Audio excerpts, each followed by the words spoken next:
3HL 104.5 The Zone. Brent Doherty, Don Davenport, Ron Slay. Brian Callahan says he's leaning towards starting Mason Rudolph at quarterback again this weekend, giving Levis more time to heal. He didn't say that he ruled him out. He just said he was leaning that way. Just let him get healthy, huh? I mean, you want to send Will Levis out there against the Lions? Might as well. I mean, is Aiden Hutchinson going to be there? Nope. All right. You got a good shot.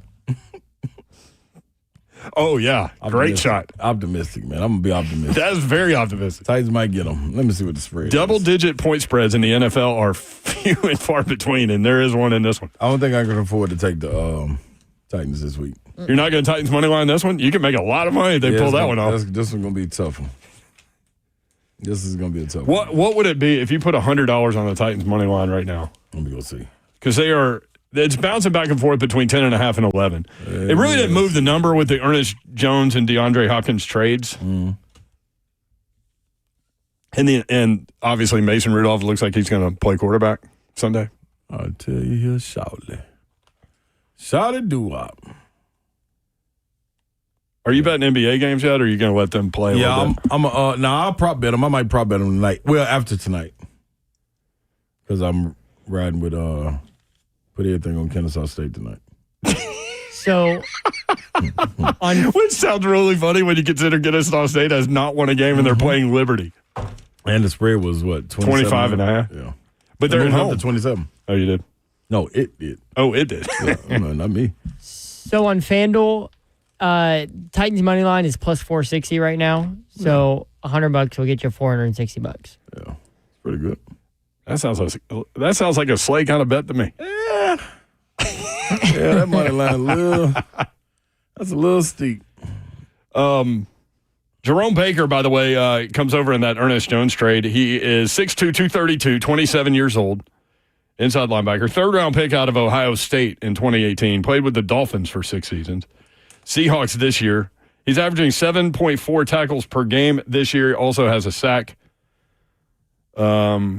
And with the departure of DeAndre Hopkins, the wide receiver room now looks like this. Calvin Ridley, Tyler Boyd, NWI, Jaquan Jackson, Traylon Burks, who is hurt, Mason Kinsey, Bryce Oliver, and Tay Martin are all on the practice squad. Oh, Mason Kinsey. Might be the return of Mason Kinsey at some point this year. His fourth year, he's played 9 games, mostly as a returner. Yeah. I think he's got 2 career catches. Always 2, there. maybe 3. I do want to see Bryce Oliver. I wouldn't be mad about it. That's the tight. No. I was gonna say Bryce Oliver had a preseason. He had a really good preseason. Mm-hmm. Out of Youngstown State, undrafted rookie. Hey, it's wide open. Mason Kinsey went to Berry College. Good for him. I'll tell you this about Mason Kinsey. You go to training camp and stuff, stand on the sidelines or whatever, and even like fan access, because you can get pretty close to the field during training camp, right? He's active. Oh, my, that guy's running his mouth. Mm-hmm. He's active. Like in a fun way. I mean, he's jawing with everybody. Yeah. Yeah. He's active. That's what you want. Yeah, stay active. Whatever you got to do to get your emotions up, let's roll with it. I'm cool with it. The first time I heard it, or the first time I noticed it, there was a big pile of people after a play, and I could hear the chirping, and I was like, who is that running their mouth? And everything cleared. It was like, Mason Kinsey. Smallest guy out there. Love it. Got to fight for everything. Mm-hmm. What's Kyle Phillips at? I wonder if he has like 5 brothers or something. You know what I mean? Like he's the youngest of 5 or something. He probably the only one. Knowing him. Where is Kyle Phillips? That's a great question. I don't know. Someone with Mason. He is a free agent. Kyle Phillips I thought he signed with somebody's practice squad. Make it. Yeah, I think he did, but I think he got released. Oh, you guys. Oh, the Eagles. Hey, boom! He's back. No, is he still with with the Eagles was the practice squad that he signed to. I don't think he's there anymore. Oh. Hey, way to build us up, let us down. I'm looking to confirm that. There's another Kyle Phillips in the league who played for the New Orleans Saints. He was a defensive end. Well, not that one. one. That's not him. Can you imagine that Kyle Phillips playing defensive end? No, because he couldn't stay healthy. Nope. Okay, yeah, he's on the Eagles receiver. practice squad still. Oh, he is on the practice squad. Okay. Attaboy. Good job, Kyle. Go, baby. What about Mason Kinsey? Is he like the youngest of 12 brothers, and that's why he talks all the time? Can you look that up? I can try. Let's go to Peyton in Hendersonville. Peyton, what's up? Hey, what's going on, man? Yo, what's happening? So I just got a point that I don't really think I've really heard anybody talk about. All right. How much of this goes on Amy Adams Strunk?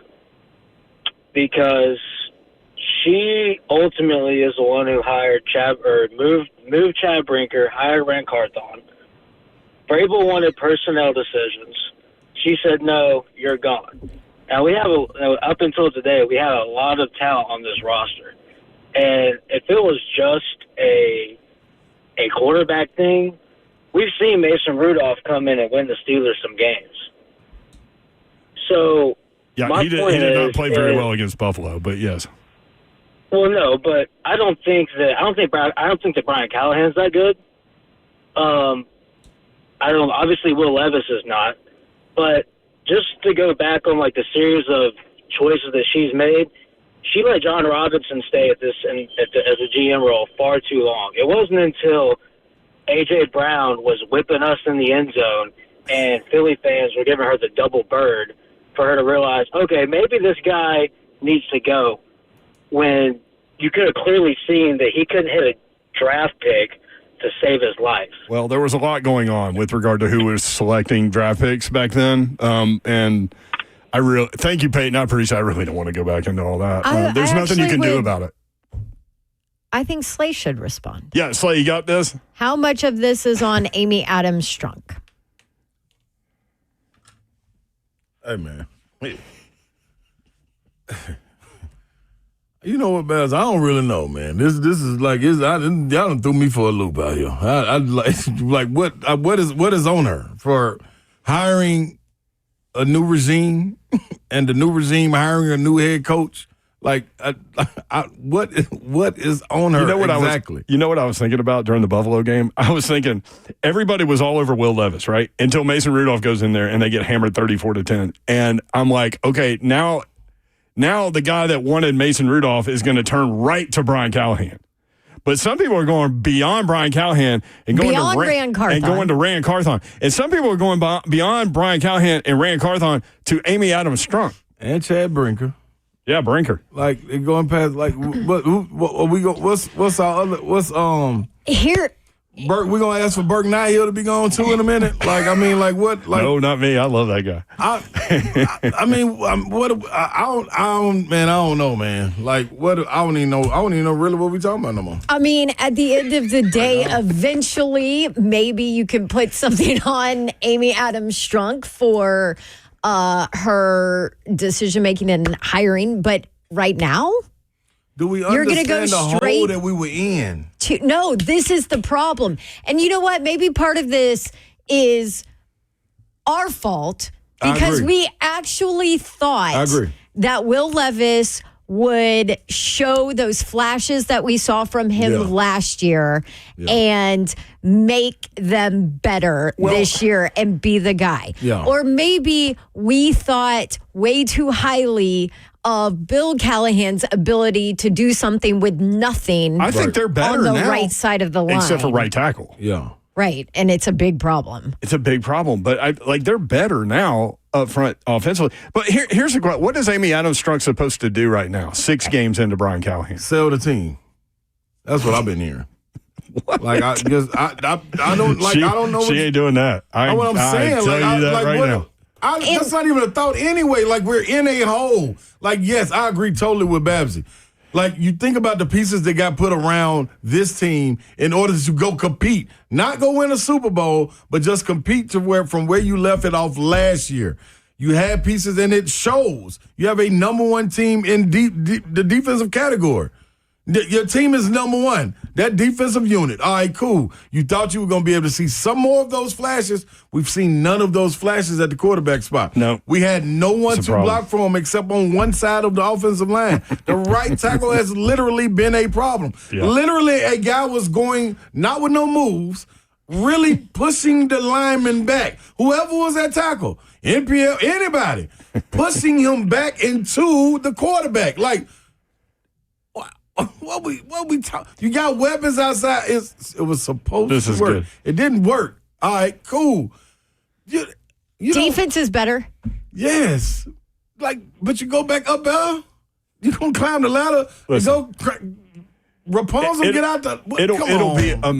It'll be amazing how quickly they can turn things around with a coherent offensive line and a quarterback. That's it will make all the difference. Where they are. And you actually just won spot. I didn't think they'd be 1-5 though. None of us did. Nobody did. Yeah. I don't think anybody did. I thought they'd be did better enough to Even the compete. people that thought the Titans were going to suck with this roster, if it was yes. They still didn't think this. They still didn't think 1-5. Yeah. And I also want to point this out, too, with Amy Adams Strunk. At the time that she made changes in coaching staffs, the franchise was not in a position that she was happy with. From a standpoint of when Vrabel was there, we've heard plenty of stories from inside. About that we could write an absolute award-winning bestseller about the drama that was going on inside that building because of different power struggles and whatever else. And Rand all Carthen the voices and Braves and Rand can both take the high road all they want and not say a word about it, but it was real. It was happening. There was division in that building, and she saw that and knew that it was time to make a change. I mean, she said after, it was like, I want one voice. You know what I mean? And so, yeah, top tier on YouTube. The fan base is running in the dark with a blindfold today. Man, hey, boy, yes. Absolutely. I knew you would like that one. Yeah, and like a church. I did that one time in the church, like with columns, and you just gonna run into a column. I remember I got this little cut right here. I had to get split wide open. But yeah, man, wow, this is wow.